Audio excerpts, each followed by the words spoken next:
السلام عليكم احبابي الكرام، عساكم بالخير. النهارده بنكمل الفيديو الثاني للنرجس الجديده او امتداد النرجس او الغابه المتحجره سابقا. تعالوا بينا هنعرف هنتكلم عن ايه النهارده. اتفضل.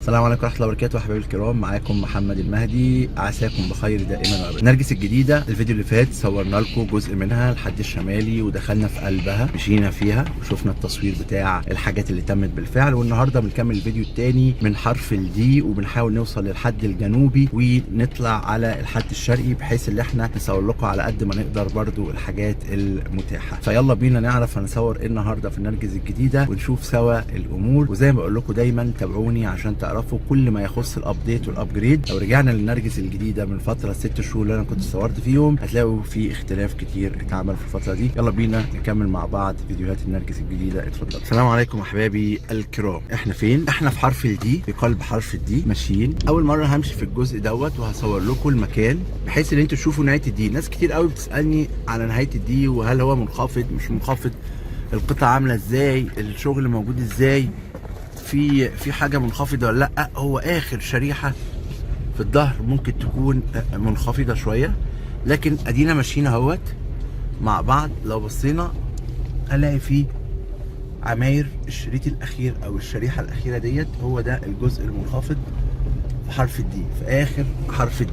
لكن احنا ماشيين دلوقتي في قلب حرف الدي، واجهات خلصت، عمارات ناس شغاله فيها، يعني المنطقه اللي فيها 250 الحته دي كده حاجه و50 وانت طالع يمينها وشمالها في قلب حرف الدي. السلام عليكم. هي المنطقه ديت الناس شغاله، الدنيا ما وقفتش مع كل المواقف والظروف. الشركات بتشتغل وشغاله، بتحاول تشتغل تسلم تنجز تخلص، ودي حاجه ايجابيه بتزود الثقه. اهم من ده كله مراجعه اوراقنا القانونيه، عقودنا. في طبعا في فرق منسوب، يعني العماره اللي ورا ديت، شوف العماره اللي في وشنا دي البدروم تحت ازاي، والعماره الثانيه اللي في ظهرها دي البدروم هو مكان الارضي لو لاحظتوا. فعشان كده دايما كنت بقول ايه، حاولوا يا جماعه تشوفوا رول منسوب. العلاقه شغاله والرولر شغال بينقلوها الشغل، والشغل شغال اهوت في المنطقه دي.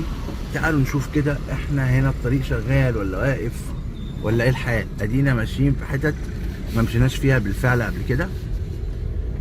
في نهايه المنطقه نفسها في كومباوند معمول في الجنوب، اللي هو في جنوب حرف الدي وحرف الاي وحرف الاف، ما اعرفش هنعدي عليه ولا لا، اسمه كريكس. بس اللي انا اقدر اقوله لكم ادي نهايه حرف الدي مع حرف اف من ورا. ما اعرفش الطريق شغال ولا هياخدنا لفين، ادينا ماشيين ربنا يسهل. طبعا اول مره امشي في الاماكن ديت، الغابه المتحجره في ظهرنا اهوت. ناس كتير كانوا عايزين يشوفوا على الطبيعه نهايه حرف الدي عامله ازاي، هو واقع ولا ايه. شايفين دي قطعه اهيت مثلا في حرف الدي، دي منسوبها منخفض في الاخر خالص للاسف مع حرف الاف في الظهر خالص. موضوع الطبيعه مهم جدا. انا بصراحه كنت بقول للناس في حرف الدي حاولوا ما تاخدوش في الاواخر لان الحته دي منخفضه، كنت بوضح الامر ده. لكن الامر قدامنا على الطبيعه باين، الامر قدامنا على الطبيعه باين. عايز اشوف، احنا دلوقتي ماشيين بنلف مع نهايه حرف الدي وحرف الاف. خلينا نمشي من ورا كده لحد ما نوصل على حرف الاف ونخرج من عند كومباوند القطاميه كريكس. ادينا بنصور لكم النرجس الجديد. يا جماعه النرجس من حوالي 3 سنين ما كانش ليها اثر، او سنتين كانت لسه بتسلم من 3 سنين وما كانش اتبنى فيها طوبه ولا قشايه. اديكم شايفين بعد 3 سنين من طرحها بدات توصل لايه. وهكذا اي دنيا او اي منطقه بيبقى فيها شغل او تركيز او اعمار بتوصل لمراحل متميزه ومبهره. هي طبعا الاسعار عليت فيها بشكل مبالغ فيه للامانه، عشان كده دايما بقول يا جماعه لو حد يشتري من حد يبقى فاهم منطقيه السعر، هل ده منطقي ولا لا، وهل ده رخيص ارخص من اللازم ولا اغلى من اللازم. فيعني احنا ما ندورش على الارخص وما ندورش على الاغلى، نحاول نشوف المنطقي اللي دراسه الجدوى بتاعته معقوله ومحترمه. واجهات خلصت اهيت. السلام عليكم. واجهات خلصت والناس شغاله. الحاجات دي طبعا ما اتصورتش قبل كده وما كانتش موجوده قبل كده، وما كناش مشينا في المنطقه دي قبل كده صراحه، العربيه ما كانتش تدخل. لكن ادينا دخلنا النرجس الجديده، صورنا لكم كميه الانشاءات، كميه الاعمال، كميه الشغل اللي موجوده فيها. الحاجات اللي لسه ما اتبنتش تتبني، دي اواخر. احنا ماشيين في الاطراف، تخيلوا بقى في الاطراف، اطراف نهايه حرف الدي مع حرف الاف. ويا رب نقدر نوصل لكومباوند القطاميه كريكس ونخرج من هناك على الشارع الغربي، بس اعتقد ده هيبقى صعب علينا. احنا هنقعد نتعايش مع اللي قدامنا والمتاح والممكن. مش عارف هنعرف نطلع من هنا ولا مش هنطلع ولا ايه. شكل هنا مفيش مخرج ولا مطلع ولا حاجه. لا الدنيا هنا صعبه ولا ايه؟ اللي على شمالنا ده شغال كومباوند القطاميه كريكس اهو يا جماعه. لو لاحظتوا ادي حرف الاف وادي كومباوند القطاميه كريكس. هنا عند قطعه مكتوب عليها 316، ده 316 دي. ف خلونا نشوف هنخرج من هنا ازاي. قدامي لوادر وقدامي ليله، خلينا نشوف هنخرج من هنا ازاي ونرجع نكمل الفيديو.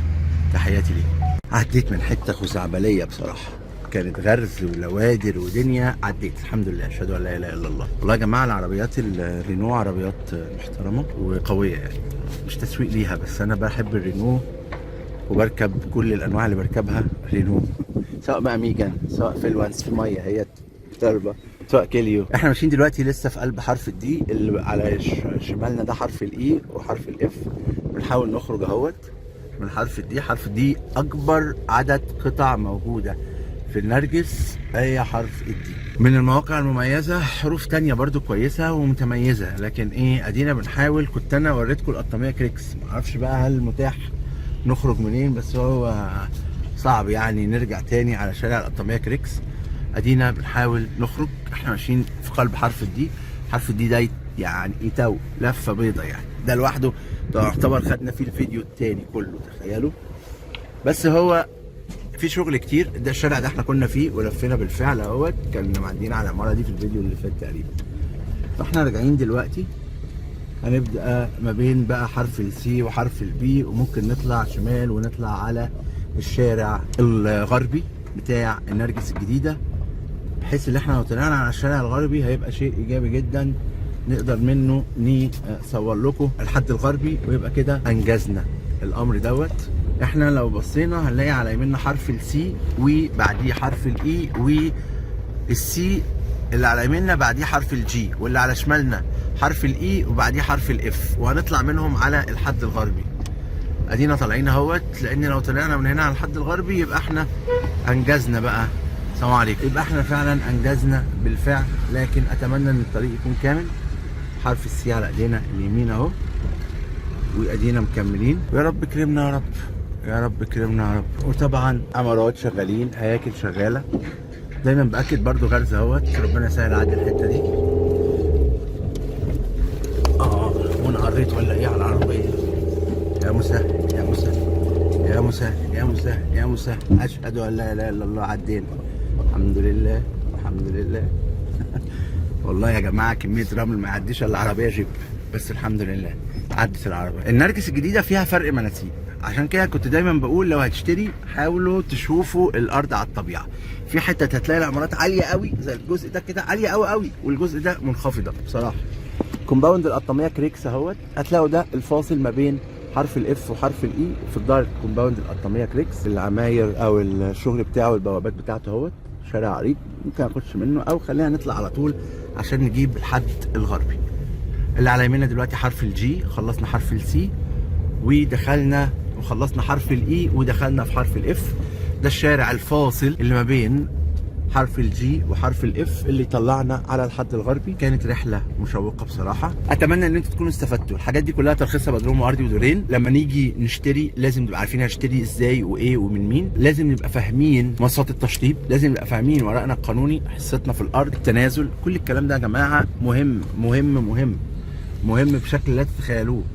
الجميل في الامر ان النرجس شغاله بشكل كويس، واعتقد ان شاء الله الناس تستلم وتسكن.